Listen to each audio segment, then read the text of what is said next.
شالوم شالوم شالوم بيت أسب أملاخ سلام ጸጋ ምሕረት ናይ ክርስቶስ ምስ ኩልኹም እዩ ኣነ ሓውኩም ሰላሕ ኣዲኔ ካብ ሲኣርጂ ኢንተርናሽናል ቸርች እዚ ንዝበለጸ መዓልቲ ዝበለጸ ቃል ንካፈለሉ ፕሮግራም እዩ ሎም ንካፈሎ ቃል ጽድቅ ብግብሪ ዶ ወይስ በእምነት ዝብል እዩ ኢየሱስ ጎይታ እዩ ጽድቅ ብግብሪ ዶ ወይስ በእምነት ገለገለ ጽድቅ ብግብሪ ዝመጽ ዝመስሎም ገለገለ ከዓ ጽድቅ በእምነት ምዃኑ እዮም ዝኣምኑ መጽሓፍ ቅዱስ ነቶም ጽድቅ ብግብሪ ከምጽኡ ዝጽዕሩ እንታይ ይብሎም ክንርኢና ስለዚ ኣይናይ ጽድቂ ኢኸ ትክክለኛ እቲ ብግብሪ ከነምጽኦን እንደል ጽድቂ ዲ ወላስ እቲ በእምነት ዝርከብ ጽድቂ እዩ ትክክለኛ ኣቅድሚ እግዚአብሔር ዶ ከብለና ዝኽእል መጽሐፍ ቅዱስ ገላትያ ከምዚ ይብል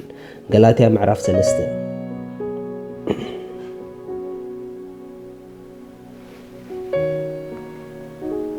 ካብ ጥቕሲ 5 ክንርኢና ከምቲ አብርሃም ንኣምላኽ ኣመኖሞ ጽድቂ ኮይኑ ተቆጸረሉ ዝብል እምበኣርሲ እቲ መንፈስ ዝህበኩም ኣባኻትኩምን ሓይሊ ዝገብር ብግብሪ ሕጊ ዲ ወይስ ብምስማዕ እምነት እምበኣርከ እቶም ካብ እምነት ዘበሉ ንሳቶም ደቂ አብርሃም ምዃኖም ፍለጡ እቲ ጽሑፉን ኣምላኽ ንህዛብ ብእምነት ከም ዘጽድቆም ቅድም ርእዩ ንአብርሃም ኩሎም ኣህዛብ በኣኻ ክባርኹ እዮም ኢሉ ኣቐዲሙ ኣበሰሮ እምበኣርስከ እቶም ካብ እምነት ዘበሉ ምስ አብርሃም ምስቲ ኣማኒ ክባርኹ እዮም ነፍሲ ወከፍ ነቲ ኣብ መጽሓፍ ሕጊ ተጻሒፉ ዘሎ ኩሉ ክገብሮ ዘይጸንዕ ርጉም ይኹን ዝብል ጽሑፍ እሞ እቶም ካብ ግብሪ ሕጊ ዘበሉ ኩሎም ኣብ ትሕቲ መርገም እዮም ኣብ ትሕቲ መርገም እዮም ብጣዕሚ ዝገርም ገናኸ እቲ ጻድቕ ብእምነት ህያው ኮይኑ ክነብር እሞ ብሕጊ ኣብ ቅድሚ ኣምላኽ ሓደ እኳ ከም ዘይጸድቕ ጉሁድ እዩ ዘገርም ነገር እዩ ኣብ ቅድሚ ኣምላኽ ብግብሪ ሕጊ ኢሉ ሓደ እኳ ከም ዘይጸድቕ ጉሁድ ኢሉ ኣምላኽውን ብግብሪ ሕጊ ሰባት ክጸድቁ ኣይኮነን ርእዩ ኣምላኽ ብእምነት ክንጸድቕ ኮለና ስለ ዝረኣየ እዩ ምስቲ ብእምነት ንጽድቂ ዝተቆጸረሉ አብርሃም ዝባረኸና ርኢኹም ኣሕዋት ጽድቂ ኩሉ ሰብ ይደሊ እዩ መንገዲ ጽድቂ ግን ኩሉ ሰብ ኣይሓዞም ይሲ ገለገለ ሰባት ሕጊ ብምፍጻም ዝጸድቁ ኮይኑ እዩ ዝመስሎም ሕጊ 10 ትእዛዛት ጥራሕ ኣይኮነን ብዙሕ እዩ 12 ድኸውን እዩ ነዚ ኩሉ ፈጺመ ክጸድቕ እንድሕር ኢልካ ፈትኖ መጽሓፍ ቅዱስ ከምዚ ዝብል እቶም ብግብሪ ሕጊ ክጸድቁ ዝደልዩ ዝብል ንሕጊ ሓንቲ እኳ ካብኡ እንተደይፈጺምካ ርጉም ኩን ዝብለካ ብኻልእ ኣዘራርባ እቶም ሕጊ ፈጺምና ክንጸድቕ ኢና ጽቡቕ ኣካይዳ ጌርና ክንጸድቕ ኢና እንተደኣ ዘይሰሪቕና እንተደኣ ከምዘይ ጌርና ካልእ ዘድል ነገር የለን ኢሎም ዝሓስቡ ብሙሉኦም ንሶም ኣብ ትሕቲ መርገም እዮም ዘለዉ ኣብ ትሕቲ ኮነነ እዮም ዘለዉ ምኽንያቱ ሕጊ ብባህሪኡ ክንደይ ጌርካ ኣይኮነን ዝርኢ ክንደይ ኣይገበርካን ሕጊ ዝርኢ ሪኹም ስለዚ እግዚአብሔር ኣምላኽ ንማንም ሰብ ሕጊ ብምፍጻም ክጸድቕ ኣይረኣየን ኣምላኽ ዝረኣዮ ጽድቅ እንተዳ ኣሎ ኮይኑ ብእምነት ዝርከብ ጽድቂ እዩ بأمنا زركب صدقيو صدق جزاء رأسنا مصحف قدوس سلا صدق جزاء رأسنا سلا نحق فتيمنا نمصو صدقي انتي بلنا تنبيت إسياس كم زبل كلام تنبيت إسياس معرف 64 توصي شدش كلاتنا كم حدا رخص كوينا بزلو صدقنا كم تسيق كدان إيو كلاتنا كم قصدي أمثالنا أبسانا دما كم نفاس يبقوتنا ليلو ريخم بزولو صدقناسي كم تيوق شركيلو أحواتي أتنا يجزاء رأسنا خنم صون دل صدقي أقدم أملاك كم تيوق شركيو بمنم عينة منجدي أملاك زدلي فتسمنا زلو صدقي حق بمفتسام كترخبون كتم صون أي تقولون يخم عقمكم هيكونن ريخم حق كله خنفتسمي جبأنا إيلو سلينا حق زفتسام قويتا لنا نزو قويتا بمأمان جن نتي ناي حق مفتسمتا زخونه كريستوس نعو بمأمان جن اتا بأمنت بخوم تركب صدق أملاك كنقبلا نخقلينا صدقي أزيو خبوري من قدو جن قبر زي كونه أمنتيو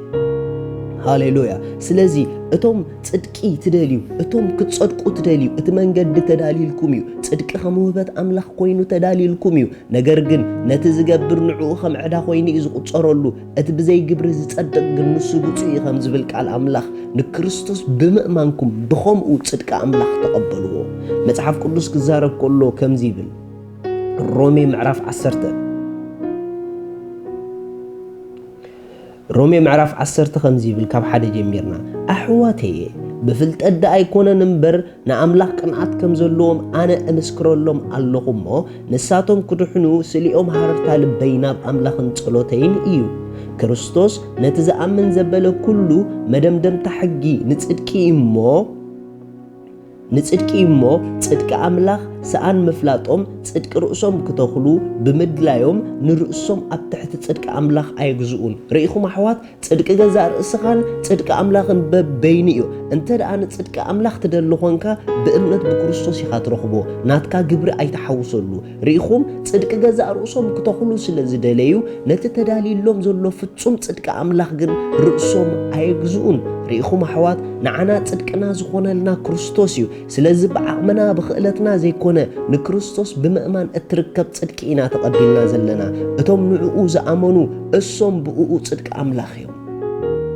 ስለዚ ትምርጫ ንዓና እዩ ዝምልከት ብገዛእ ርእስና ዲና ክንጸድቕ ንደሊ ወይስ ንጽድቂ ኣምላኽ ኢና ርእስና ክነግዝእ ንደሊ እቶም ብገዛእ ርእሶም ክጸድቁ ዝደልዩ ብምልኦም ኣብ ጽድቂ ኣይበጽሑን እዮም እምበሺ ኣብ ፍርድን ኮነነ እዮም ዝኣትዉ ስለዚ ኣነ ክጸድቕ ደሊ ኣለኹ መገዲ ጽድቂ ግን ከመይ ምዃኑ ኣይተረድአንን ትብሉ ሰባት መጽሓፍ ቅዱስ ብግልፂ ስለ ዘቐምጠልና እቶም ብሓቂ ናይ ጽድቂ ህይወት ክትቅበሉ ትደልዩ ጽድቂ ማለት ትኽክለኛ ኣቋም ቅድሚ ኣምላኽ እዩ ኣብ ቅድሚ እግዚኣብሔር ትኽክለኛ ኣቋም ዘለዎ ዓይነት ህይወት ክትቅበል ከምቲ ሓጢኣት ካብ ትኽክለኛ ማንነት ምውዳቕ ዝኾነ ጽድቂ ድማ ኣብ ትኽክለኛ ማንነት ምርካብ እዩ መጽሓፍ ቅዱስ ከምዚ ይብል እቶም ብሓቂ ጽድቂ ኣምላኽ ክትቅበሉ ትደልዩ ሰባት ሮሜ ምዕራፍ 10 ካብ ጥቕሲ 8 እንታይ ደኣ ይብል እቲ ቃል ኣብ ኣፍካን ልብኻን ጥቓኻ እዩ እዚ ማለት እቲ ንሕና እንሰብኮ ቃል እምነት እዩ እቲ ጽሑፍ ብእኡ ዝኣምን ዘበለ ኣይሓፍርን ይብል እሞ ሰብ ብልቡ ኣሚኑ ይጸድቕ በኣፉ ተኣሚኑውን ይድሕን እዩ ስለዚ ብኣፍካ ኢየሱስ ጎይታ ምዃኑ እንተ ነገርካ ብልብኻ እውን ኣምላኽ ካብ ምውታት ከም ዘተንስኦ እንተ ኣመንካ ክትድሕን ኢኻ ማለት ነብስ ወከፍ ስም እግዚኣብሔር ዝጽውዕ ዘበለ ክድሕን እዩ ንሱ ሓደ ጎይታ እዩ ነቶም ዝጽውዕዎ ኩሎም እውን ሃብታም እሞ ኣብ መንጎ ኣይሁድን ጽርዓውን ሌላን ጉሌላን የልቦን ርኢኹም ኣሕዋት ሰብ ብኸመይ መንገዲ ከም ዝጸድቕ መጽሓፍ ቅዱስ ነጊሩና ሰብ ብልቡ ኣሚኑ እዩ ዝጸድቕ እንታይ ኣሚኑ ብልቡ ይጸድቕ እዚ ንሕና ንሰብከልኩም ዘለና ናይ እምነት ስብከት እዚ ንሕና ንሰብከልኩም ዘለና ቃል እምነት ኢየሱስ ክርስቶስ ስለኻ ከም ዝተሰቕለ ዕዳኻ ከም ዝኸፈሎ ንሱ ድማ ስለኻ ከም ዝሞተ ካብ ምውታት ድማ ኣምላኽ ከም ዘተንስኦ ነዚ ነገር እዚ ብልብኻ እንተኣመንካ ስለ ጽድቅኻ ኢየሱስ ከም ዝተንስአ እንተ ደኣ ብልብኻ ብሓቂ ኣሚንካ ክትጸድቕ ኢኻ ብኣፍካ እንተተኣሚንካ ክትድሕን ኢኻ ኢሉ መጽሓፍ ቅዱስ ሃሌሉያ ስለዚ ናይ ጽድቂ መንገዲ ርሑቕ ኣይኮነን ናይ ጽድቂ መንገዲ ኣብ ልብና ናብ ኣፍናን እዩ ዘሎ እዚ ብልብና ናብ ኣፍናን ዘሎ ድማ ነዚ ዝነግረኩም ዘለኹ ኣሚንና እንተ ደኣ ሕጂ ብኣፍና ውፅኢናዮ ናይ ጽድቂ ህይወት ክንቅበል ኢና ምናልባሽ ከመይ ጌርኩም ከም ዝትብሉ ንጽድቂ ክሳዕ ክንዲ ዝኣቃሊልኩሞ ሰባት ይብሉ ኾኑ እዮም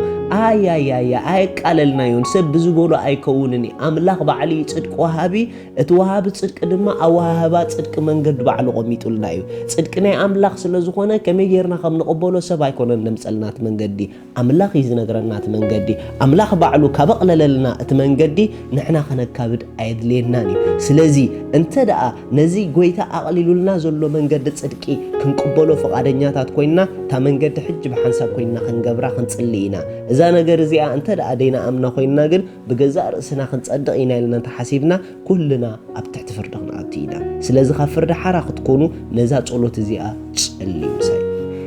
ዶም ክትጸድቁ ትደልዩ ኢየሱስ ጎይታ እዩ እግዚአብሔር ኣቦ ይኣምን ኣለኹ ኢየሱስ ክርስቶስ ስለ ሓጢኣተይ ከም ዝተሰቐለ ዕዳ ሓጢኣተይ ኩሉ ከፊሉ ከም ዝፈጸሞ ይኣምን ኣለኹ ስለይ ከም ዝሞተለይ ይኣምን ኣለኹ ብሳልሰይቲ መዓልቲ ኣምላኽ ካብ ምውታት ከም ዝተንስኦ ኣብ የማን ኣምላኽ ከም ዝተቐመጠ ይኣምን ኣለኹ ኢየሱስ ክርስቶስ ጎይታይ ኣምላኸይን መድሓኒየይን እዩ ካብዛ ሰዓት ንክርስቶስ ብምእማነይ ውሉድ ኣምላኽ ሓድሽ ፍጥረት ጽድቂ ኣምላኽ ኮይነ ኣለኹ መንፈስ ቅዱስ ብሽም ኢየሱስ በእምነት ይቀበለካ ኣለኹ እዛ ጸሎት እዚኣ ዝጸለኹም መንገዲ ኣምላኽ ስለ ዝተኸተልኩም እንቋ ሓጎሰኩም ጽድቂ ኣምላኽ ተቐቢልኩም ኣለኹም በዚ ታሕቲ ዘሎ ኮንታክት ግበሩና ኢኹም ሻሎም